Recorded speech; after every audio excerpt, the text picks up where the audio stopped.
The Obama years have been disastrous for the country, especially for African Americans. But believe it or not, Democrats still feel entitled to their vote. I will consider it a personal insult, an insult to my legacy. If this community lets down its guard and fails to activate itself in this election. Donald Trump thinks it's time for a change, a big change. African American communities have suffered under Democratic control. African Americans are getting crushed by the Obama economy. Nearly 4 in 10 African American children live in poverty. 58% of African American youth are not working. Many Democratic-controlled cities are being overrun by crime and violence. Last month was the deadliest July in a decade for the residents of the Windy City. They could care less if it's an 80-year-old grandmother, a 5-year-old child out there. It has to stop. It really has to stop.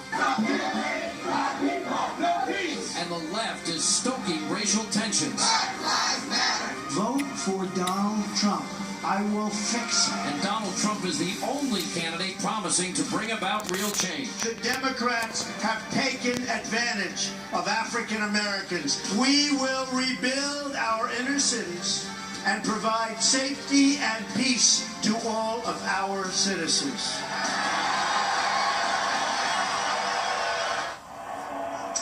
And welcome to Hannity, and tonight we're broadcasting from the Civic Center in Cleveland Heights, Ohio. Now it's the home of Darrell Scott's church, the New Spirit Revival Center.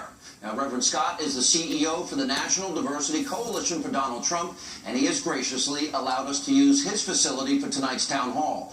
Now, he has invited members of his congregation to participate, and other Donald Trump supporters that live in the area that were invited to attend as well. Now, Donald Trump will join us in just a minute for the entire hour. But first, President Obama, he started out by promising hope and change and a better tomorrow. Here we are, 8 years later, and here's where we are as a country. These numbers don't lie.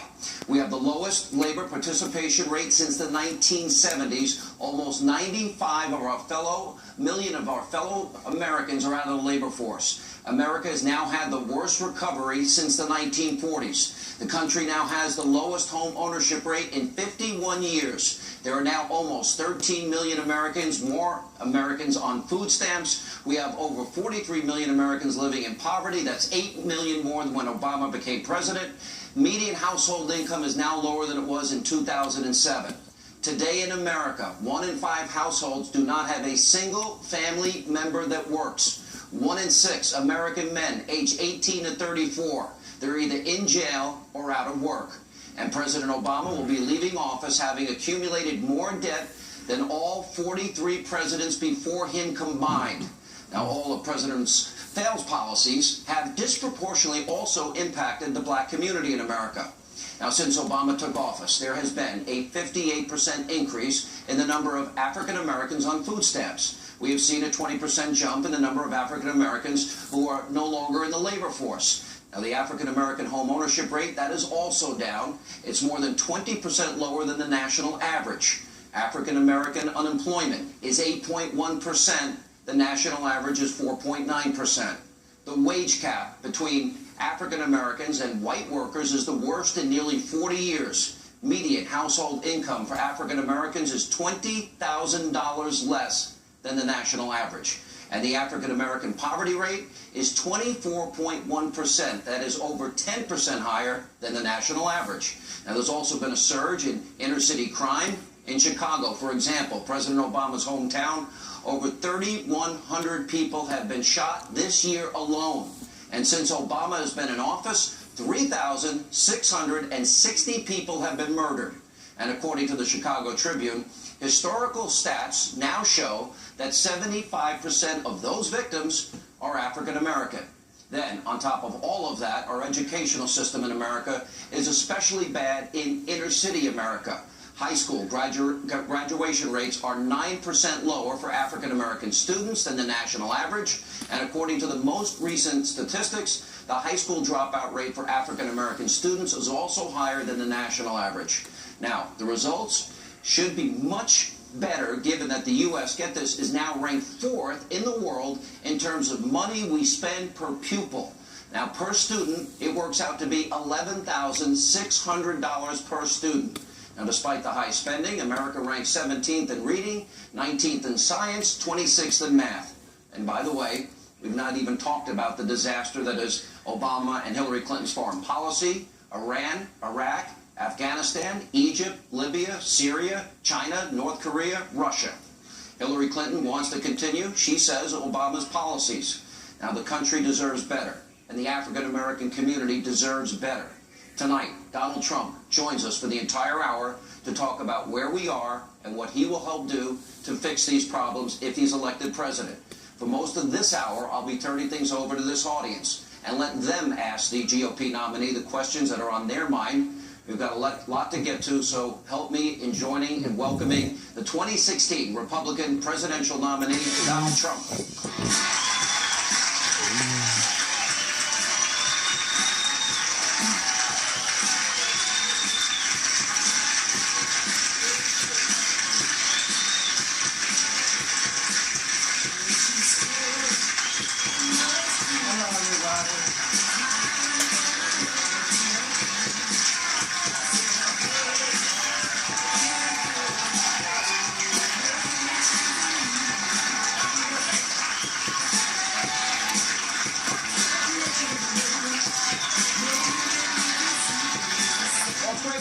How are you?